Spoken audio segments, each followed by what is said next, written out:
chicks developed by Fonzie's brother? Oh, no. But the revelations of investment fraud, perhaps the biggest ever in the case of Bernard Madoff, has us all getting to the bottom of the pyramid. Time to bring in the watchdog on Wall Street, Mr. Chris Markowski. Good morning, Chris. Good morning. All right, so let's start with a little history, Chris. Yes. Charles Ponzi, not Fonzie's brother. Yes. Charles Ponzi. Pyramid, think pyramid scam. Happens all the time. The one we're dealing with right now, this $50 billion one, is the second largest one in history. We'll get to the largest one maybe a little bit later, but happens all the time, all over the place, all over the country. People fall victim to it. Basically, what these con artists do is they are brilliant at making you think that they're brilliant. Oh, yeah, sure, I can show 10, 12, 15% return. Not possible, not going to happen. This guy took people for upwards of $50 billion. Now, to give people a little background, it's an investment scheme whereby the dividends paid to past investors is only from the money coming in from new investors, not on actual any profit. Once the money stops coming in, the whole pyramid, it's a house of cards, it falls apart. The initial investors always end up getting paid. Well, in this case, some of the long-term, he had investors in there for 30 years, retirees, 60, 70 years old, expecting to get that check every single month, that woke up last week and realized they had zero. Scary. Nightly news last night, they said one guy lost more money than what the auto industry is asking for at this point, which I found shocking. Hedge fund. Yeah. Those guys, honestly, that's their job to go and do their due diligence and to look into these things.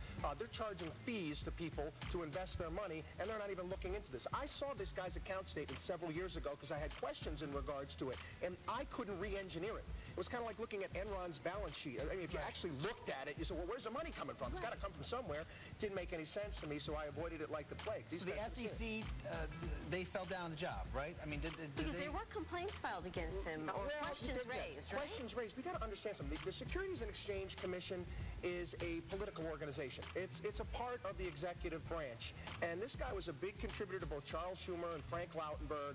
And, you know, he gets a couple questions to the SEC. He makes a couple phone calls, say, hey, I want to get these guys off my back. They're going to get off his back. So that sounds scandalous to me. How do people avoid this? How do people avoid getting involved in these kind of things? You know, understand that everything in life that has meaning, value, and worth involves work, time, and effort. There are no, quick fixes. There's no easy way to, making millions and zillions of dollars overnight. That's not going to happen. Work with a certified financial planner that knows you and is setting stuff up around you and your unique situation. You do these types of things, you'll be fine. Chris, thank you so much. Hey, welcome back to the Buzz. 15 minutes to the top of the hour. 0% interest should bring your interest level in financial matters to 100%. That's right. And if you've done zero planning for your kid's future, it's time to listen to the watchdog on Wall Street, Mr. Chris Markowski. Good morning, Chris. Well, are you planning? I'm starting to think about you. Okay. Oh, look at that. What a guy. For you. I didn't pick it out, but you know what? I had to deal with the repercussions. My wife back in a baby store again. Can we have another one? Look at that. No more. Nice white patent leather booties. Ooh, she is going to be styling. Thank you, buddy. You're welcome. I appreciate that. Thank you. And I got to say, too, before we get further, Chris, you missed the deadline, but we'll do a special delivery for you. He was rocking the stocking for us. Check this out. Holy smokes. Turn it around so we can see the That thing is full of toys. Awesome. This thing's the size of Ohio. Can you see that on television? Look at this. I did not decorate it, so. Well, sorry. We love the thought. Sorry, and it's full of toys. Now you know why we call him our money man. Yeah. Okay, we got to talk about these interest rates. Okay. Their lowest levels since the 1960s. Is that right? Fed came out again this past week, lowered rates. For all intents and purposes, it was down there already. But what they did is they came out and said, hey, we're keeping them down here for a long period of time. And they also said they're going to step into the mortgage-backed securities market and start buying up more of these securities. So basically what we're seeing right now is the 30-year rate drop precipitously. It actually dropped again another quarter yesterday, right around 5% right now. So this would be the time to refinance your home, right? I mean, you're never going to get the exact bottom. I think it may actually go a little bit lower, but really? yeah, I think it's a great time. But also a lot of people that have, kind of stuck with high credit card bills and they've got a home equity line of credit, you may want to put that on that home equity line of credit because those home equity lines are also tied to the prime rate, so that's coming down as well. And you're not going to get 4.5%, 5% from credit card companies. Absolutely not. You're not going to get that, and you're going to also get a tax deduction on the interest on a home equity loan as well. Beautiful. Now, you were bugging me because I got a baby daughter now. And I wanted to get you a baseball bat because I said, you know, having daughters is penance for all the stuff we did in college. Exactly. You're right about that, my friend. Especially when they become teenagers. So you were saying, Andy, have you started planning for college yet? And I said, Chris, she's 5 days old. Give me a break. But it's a tough time for people planning for college. How do you recommend that they go about this? Everybody's got a different situation based upon your state.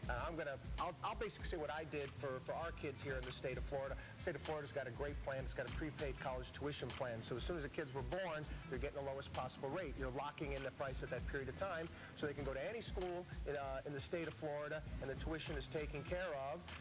You can also use that. You can take it with them to schools out of state if they decide to go somewhere else. Oh, wow. It's a great plan. Other states have that as well. Similar programs. But people got to understand something, that the college inflation rate is 6% a year. That's insane. Yeah. So you have to start saving. All right, Chris, thank you so much. If you've got a Our money guy, Chris Markowski, has been in the chat room all morning long. There, you see him right there. That's an action shot of Chris in the chat room. He's answering your financial questions. Hello. And we'll answer those questions in a second here. We'll find out what you're buzzing about in those chat rooms. All morning long, we've been talking all things financial with our money guy, Mr. Chris Markowski. That's right, and the Watchdog on Wall Street is back to answer your questions and make a bit more dollars and cents. Now, I shouldn't make fun of Chris because he's such a good guy. He's my buddy. He gave me a lovely present, brought in a whole stocking. But you're going to make fun of him. But I love watching him in the chat room because he's sitting there like this. And it's amazing to me how many people there are like Chris. This is a very intelligent man, a successful man, and he never took a typing class in high school. No, I took a typing class. I just skipped it more often. Yeah, no, exactly. Anyway, so, but you've been busy hunting and pecking in there, and what are people talking about? Actually, a lot of great questions today. A lot of people inquiring because the mortgage rate's coming down, how one goes about finding what the best rates are there.